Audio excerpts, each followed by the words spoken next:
안녕하세요. 안녕하세요. 까다롭게 고르는 10분 짧은 입시 밀크티 입시전략팀장 김용하입니다. 오늘도 합격사례 빅데이터 전상현 대표 나오셨습니다. 안녕하십니까? 예, 저희가 같이 볼 이 학생은 뭐 볼 게 없을 것 같은데, 근데 이제 약간 불안한 거는 내신하고 이제 모의고사 봤을 때 저는 이제 개인적으로는 학교가 어딜까 뭐 이런 좀 궁금증은 좀 있거든요. 예. 그래서 이 학생은 어디를 갔는지, 어떤 전략을 썼는지 궁금하거든요. 예. 뭐 이 학생의 경우를 보면 이제 내신은 전교권이면 틀림없지만 전교에서 최상위는 아닌 거죠. 그렇죠. 이과에서도. 그러니까 특히 이제 그 고등학교 1학년 기준으로 전교 20위권 내에서 거의 7, 80%가 이과로 가는 상황에서. 그렇죠. 예. 이 학생은 이제 그 전교 10위권 안에 들어있지만, 뭐 정확히 하면 이제 5위에서 7위권 사이를 왔다 갔다 했어요. 근데 그 이상은 못하겠다 그러더라고요, 본인이. 아무리 해도 안 되는데요. 근데 이제 모의고사 성적은 이제 그 학교에서 가장, 모의고사는 이 학생이 이제 1등이었습니다. 근데 내신이라고 하는 것이 그렇게까지 모의고사 수준만큼 올라가지 않는 걸 보면 확실히 내신이라고 하는 시험의 성격과 그 다음에 모의고사 수능이라고 하는 것에 시험의 성격 차이는 좀 분명히 있어 보입니다. 한번 넘어가 볼까요? 이 학생은 이제 서울대학교를 희망했고요. 자연과학계열을 희망했습니다. 꿈이 좀 크더라고요. 꿈이 뭐 자기는 이제 대학원도 마치고 그 다음에 막스 플랑크로 가서 무슨 연구를 하고 그 다음에 몇 살 때 뭐가 돼서 그 귀국은 언제 하고 그 얘기 듣다 보니까 이 아이가 50대가 됐더라고요. 체계적인. 이 아이가 50대 되면 이제 저는 이제 한 뭐 좀 그보다 훨씬 많이 있겠죠. 갑자기 훅 미래로 갔던 친구인데 내신 성적은 뭐 서울대 자연과학 계열의 일반 전형에 충분히 뭐 지원 가능한 적정선에 있었는데요. 모의고사 성적을 쭉 분석하면서 얘는 왜 의대를 희망하지 않을까가 고마웠고요. 저는 고마웠습니다. 고마웠다고요? 아쉬운 게 아니라? 저는 이제 그 우리나라의 그 탁월한 학생들이 자꾸 이런 자연과학 계열에 도전하고 부딪히고 하는 것들이 고마운데 어느덧 이제 우리가 성적이 좋으면 의대를 가고 있잖아요. 그렇죠. 그러니까 제가 대학 가던 시절, 그 다음에 제가 대학 가던 시절을 그 앞 세대와 그 약간 뒷세대까지는 공부를 제일 잘하면 서울대학교 자연계열을 갔거든요. 근데 이제 아쉽게도 이제 그 사람들의 삶과 그 당시에 의대를 갔던 사람들의 삶이 이걸 가르고 있는 건가? 이런 생각이 드는 거죠.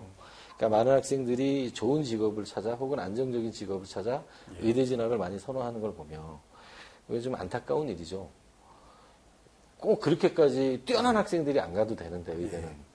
정말로 탁월한 학생들은 자연과학 계열 가서 이 지구와 우주를, 그 다음에 인간을, 그 다음에 인간이 쓰는 모든 자원을 한번 들여다보는 그런 학문을 했으면 좋겠다는 생각이 있습니다. 뭐 제 소망인 거고요. 어쨌든 이제 이 학생의 모의고사 성적을 보면 정시로도 뭐 충분하겠다는 판단을 했어요. 이런 경우에 이제 한장 전략이죠. 그러니까 학생부 종합 전형으로 하나만 쓰는 겁니다. 그 대학. 그 다음에 어차피 정시도 갈 수 있다고 판단을 하고. 그 다음에 다른 대학 선택에 대한 문제는 구태여. 올해 만약에 수시정시에서 다 실패하면 이 친구는 뭐 재수로도 충분히 판단할 수 있는 문제고 정시라고 하는 것은 애초에 3장의 원서 기회가 주어지니까 한 장 전략 쓰는 게 맞습니다. 그래서 이제 이 친구를 분석해보면 첫 번째 놀라운 건 세능력 및 특기사항에서요. 서술의 포인트가 탁월입니다. 탁월. 선생님들이 하는 말이 발표를 시켜도 그렇고 주제 탐구를 시켜도 그렇고 이 아이가 무엇을 어떻게 했는데 이것이 다른 학생들 수준에서 어느 정도 차이가 있고 탁월한지를 이게 굉장히 자주 반복이 됐습니다. 그 다음에 이 친구는 이제 수학 실적도 되게 많았는데 특히 이제 수학, 물리, 화학 부분에서는 대부분 최우수상이었어요.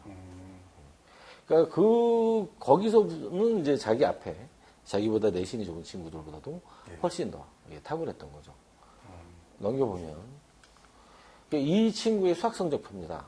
그러니까 이전에도 한번 수학 성적표만 나온 친구가 있었는데 그 친구의 수학 성적표는 이 친구가 왜 떨어졌을까 설명하기 위해서 나왔잖아요. 네, 좀 차이가 있네요. 이 친구의 수학 성적표는 이 친구가 왜 붙었는지를 설명하기 위해서 나온 겁니다. 1학년 1학기와 3학년 1학기 때는 분명히 2등급이죠.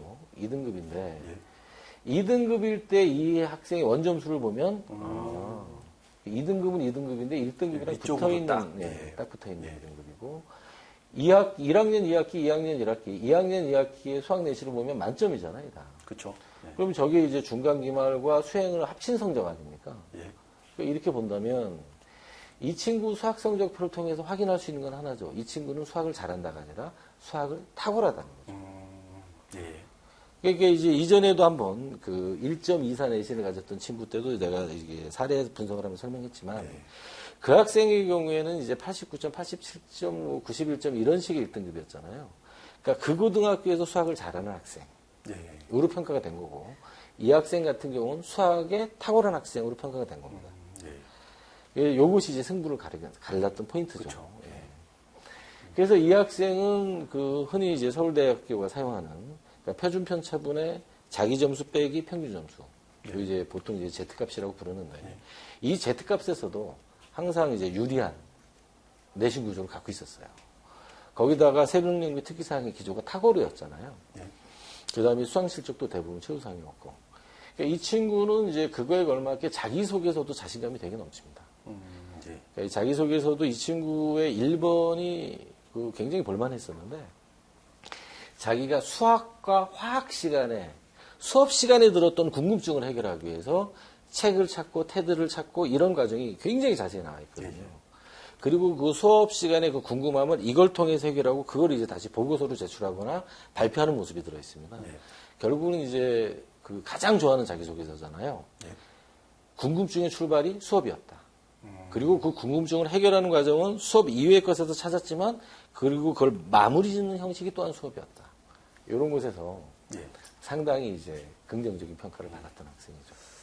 그 이제 이런 학생도 있는데 사실 이제 개인적으로 그 이제 상담을 좀 하다 보면 이제 반수생이나 N수생 학생들 같은 경우에 그 이제 뭐 스카이를 다니다가 다시 자기 의대 가겠다 이런 학생도 있잖아요. 물론 이제 이게 입시 전략하고는 약간 동떨어진 얘기일지 모르지만 개인적으로 이제 그런 학생 상담하실 때 좀 어느 부분을 좀 많이 이렇게 좀 초점을 맞춰서 상담하시는지 궁금하거든요.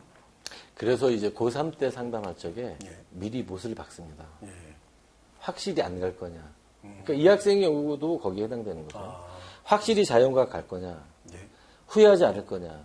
너는 의대를 가도 여기 충분히 지원이 가능하다. 그리고 합격할 것 같다. 심지어는 정시로 너 여기도 될 것 같다. 다 보여줍니다. 다 보여주고 확실한 선택을 하게 합니다. 그것이 이제 1번이고요. 그렇게 보내놔도 찾아오는 경우가 있습니다. 그렇죠. 대학을 다녀보니까 이게 아니거든요. 그러니까요. 그런 경우가 있는 거죠. 그래서 이제 의대로 바꿔서 지원하겠다고 찾아오는 경우가 있는데 그런 경우에 이제 학생부 종합전형은 보통 효를 다 하죠. 이미 앞에서 썼기 때문에.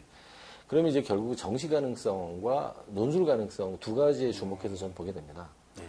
그 다음에 이제 학생부 종합전형도 지원을 하게 되면 수능 체제가 아주 세게 붙어 있는 거. 여기에 이제 주로 이제 포인트를 맞춰서 진행을 하는데요. 아쉽긴 아쉽죠. 오히려 그런 학생보다 뭐 이제 아시겠지만 연세대학교나 고려대학교의 학업 지속률 있잖아요. 1학년으로 입학한 학생이 2학년이 되는 확률이 참 민망하지 않습니까? 상담을 좀 많이 하죠. 많이 찾아오고. 참 민망하죠. 그러니까 그런 식으로 하면 대한민국은 쓸만한 대학은 하나밖에 없는 거죠. 다른 모든 대학이 다닐 수 없는 대학이라는 얘기지 않습니까? 그러니까 이런 것이 좀 빨리 해결되었으면 좋겠다. 이런 것이 해결되려면 과연 어떤 방안이 있을까에 대한 고민은 많이 합니다. 그래서 어느 대학이든지 다 자기의 꿈을 소중하게 인큐베이팅 해줄 수 있다는 사실을 좀 잘 알았으면 좋겠다. 그런 생각이 듭니다. 참 뜻깊은 시간이었다고 느끼는 게, 저 역시도 사실 그랬지만 본인이 진짜 원하는 진로, 미래에 대한 꿈, 이걸 좀 명확히 하고 공부를 해야 되지 않을까 이런 생각이 참 많이 들었거든요.